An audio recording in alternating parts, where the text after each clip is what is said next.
Teksti flet për mënyrën se si Asiria, e cila u përdor si një instrument i gjykimit të Perëndisë, në fund përfundon vetë në gjykimin e tij. Perëndia e përdori Asirin për të ndëshkuar mëkatet e Izraelit. Megjithatë, Asiria harroi rolin e saj dhe ra në mendje madhësi, duke ushqyer dëshirën për të shkatruar e asgjësuar edhe më shumë kombe.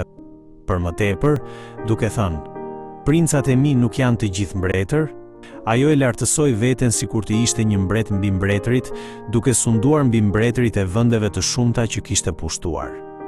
Ajo shkoi deri atje sa fyeu Perëndin, duke u mburur se pasi kishte nënshtruar perënditë e kombeve të tjera, mund të pushtonte lehtësisht edhe Jeruzalemin dhe Perëndin e tij. Asiria ishte veç një vegël nën sovranitetin e Perëndisë për të ndëshkuar Izraelin.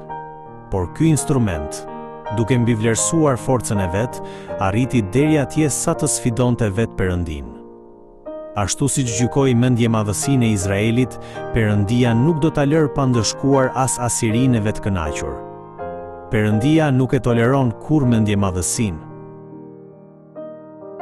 Mendje madhësia e mbretit të Asirisë shfaqet qartë në fjalët e tij. E bëra me forcën e dorës sime dhe me diturinë time, sepse jam i zgjuar. Ai besonte se i kishte pushtuar kombet me forcën dhe diturinë e tij. Por Perëndia e krahason qëndrimin e tij me një sapat që mburret përpara atij që e përdor, apo me një sharë që lartëson veten mbi atij që e lëviz. Një vegël shpërfilli zotëruesin që e përdorte dhe lartësoi veten. Në fund, për shkak të kësaj mendje madhësie, Asiria nuk mund t'i shpëtonte gjykimit të Perëndisë. Kjo fjalë përmban një mësim të rëndësishëm edhe për ne sot. Aftësitë, dituria, pushteti dhe suksesi që kemi janë të gjitha të lejuara nga Perëndia.